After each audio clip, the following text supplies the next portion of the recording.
ang pagkakaalam nga namin, ang may-ari nito ay sila Mrs. Diskaya, ano? And Mrs. Diskaya is here. So, pwede po bang, Mrs. Diskaya, pwede po bang ibalita nyo sa amin, ikwento nyo sa amin yung mga napanood namin sa inyo sa television na sinasabi ninyo. Kailan po kayo unang nagkaroon ay kumita ng bilyon sa construction industry? Anong taon po yun? Good morning po. Billion po. Opo, kwento nung, narinig po namin sa television, sinasabi nyo sa interview nyo dahil tinanong kayo kung anong naging gateway para gumanda ang buhay nyo. Sabi nyo kayo hindi naman nakakaangat nung araw. At tapos sabi niyo ay noong DPWH na kami. Yun po yung sagot ninyo eh. So, at tinanong kung magkano at sabi nyo bilyon. Kailan po itong unang bilyon na kumita kayo sa DPWH? For the knowledge of everyone, so St. Gerard, Alpha and Omega, we have been in the construction business for 23 years. So I would presume na in the 23 years, pwede naman siguro kami po kumita. Yung billion, when I said DPWH, because prior to that, we were in local government. So ang hirap makasingil sa local government. They spliced the video that was taken of me and just mentioned the DPWH. So, contractor na po kami for 23 years. So you're saying that the television station and the persons interviewing you edited your answers? I think so, sir, kasi I did mention that I was doing local government as well as private po.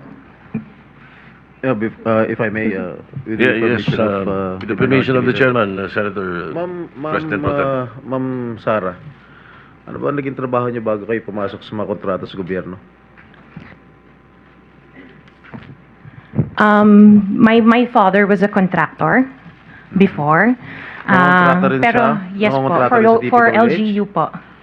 LGU, and then ako I worked sa ibang bansa. Yun po. Anong work mo sa ibang bansa? I was a dental receptionist and an orthodontic nurse. So you are a doctor? Nurse? No po. Yung asawa mo, ano trabaho? He works sa isang development corporation, and him and his brother were parang private contractors sa subdivision namin. Paano kayo, how were you enticed to join the mga kontrata sa TPWH? Who influenced you? Wala naman po. Nakita namin on PhilJeps na may mga projects na pwede palang mag-join. So we joined the bidding na we know that we were qualified for.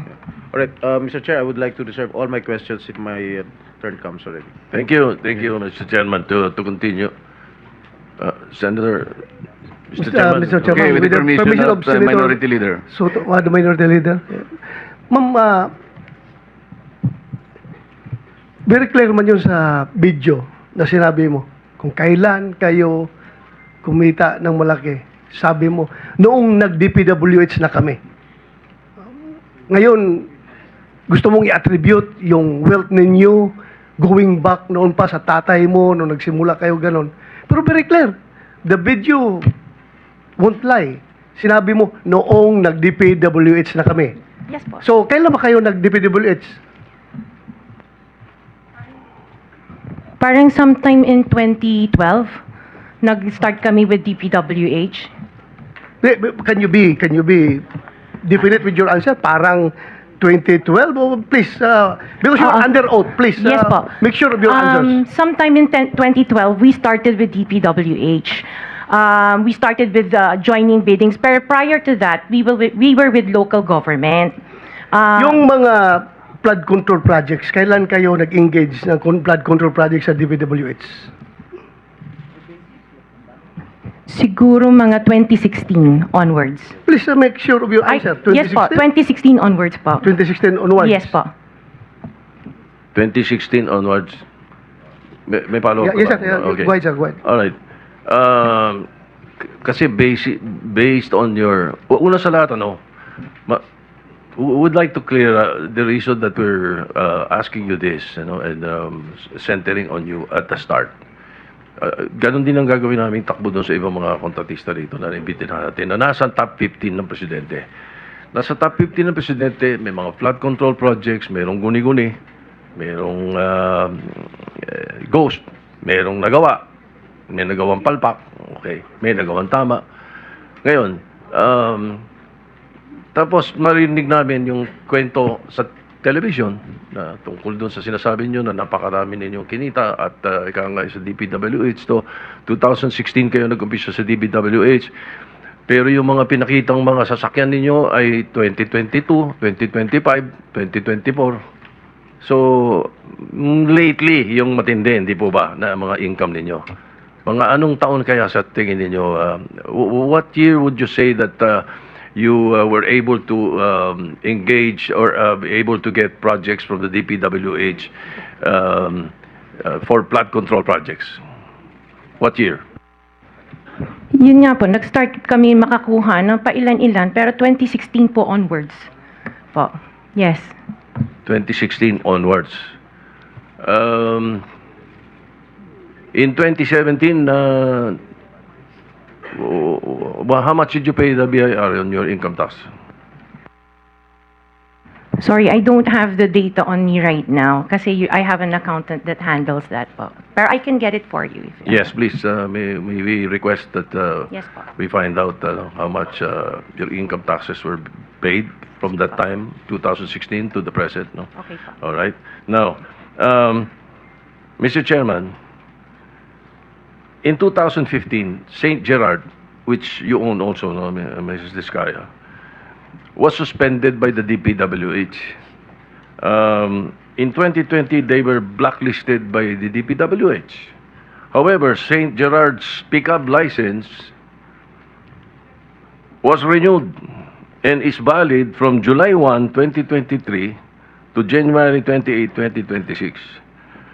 For St. Timothy, which you also own, it was found out by the President that the 2023 Bulacan River project amounting to 96.4 million was deemed completed even in more than 200 meters of revetment were not built.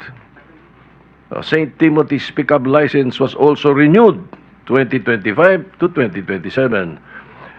So, Engineer Takay, what is the basis for the renewal despite the issues in their previous projects? Sir, Mr. Chair. Engineer Takay, can you not answer? You're the chairman. Bakit itong executive director ang pinasasagot niyo na pinasasagot? Yeah, the blacklist that was issued by the DPWH, Your Honor, has certain time limitations. So, once a notice that the project has been completed, then the blacklist is lifted. And PICAB actually limit of responsibility is we can only institute disciplinary action upon a complaint or a verified violation. Ibig sabihin, pag walang nagko-complain, sige lang na sige. Mr. Chair. That is the limit of our responsibility, Your Honor. The IRR, section 4.2 states that disqualification under letter CA, involvement in any construction, malperformance of grave consequence. Because under this section, hindi sila, are they not disqualified for renewal? The blacklist, Your Honor, is issued by the DPWH. If the blacklist is lifted by the implementing agency, then their licenses can be renewed. However, we also have another mechanism that if there is a verified complaint or complaint from the LGUs or from the implementing agency, then we hear the case and then apply the penalties that are commensurate to the offenses that are being committed. For example, Your Honor, the DOLI reports to us a lot of of infractions that are committed by contractors, such as unlicensed contractors implementing construction work, unsafe practices resulting in the death of people in the workplace, and we act upon that immediately. In fact, Your Honor, we submitted, upon the request of the BIR, we submitted last July 25 our transmittal regarding the request for the documents of the construction group of Diskaya, because if and when the Bureau finds out that their papers are not actually compatible to the papers that are submitted at the PCAB, then we will suspend or revoke all of their licenses automatically, because there is now a complaint. And we have communicated with the Bureau. In fact, I have met with Commissioner Lumagi once, and we have responded to their letter, and along with our letter, we have submitted reams of documents for the Bureau to review, Your Honor. Mr. Chair, may Mr. Chair, I with interject? the Wait, before, permission of the Minority Leader. Before we proceed, let me acknowledge first the presence of our Majority Leader. A quick question, Commissioner. Yung imposition ng suspension is Section 99 ng RA 12009. Blacklisting is under Section 100, correct? Pareho namang nalilift ang suspension and blacklisting. There's no problem there because it's in the law. I think the trajectory of the Senator Soto's question, kung paano natin madidisiplina. Why don't you, for example, resort to Section 101 of the same Republic Act? Kasi dito sinasabi niya, imposition of blacklisting with perpetual disqualification. I believe kung ang pinag-uusapan ay ghost projects, kasi makikita mo pagka blacklisting and perpetual disqualification, dapat recidivist na siya, ulit-ulit na siya, 3 or more. Kapag ka ghost projects ang pinag-uusapan, I think this is 10 times over.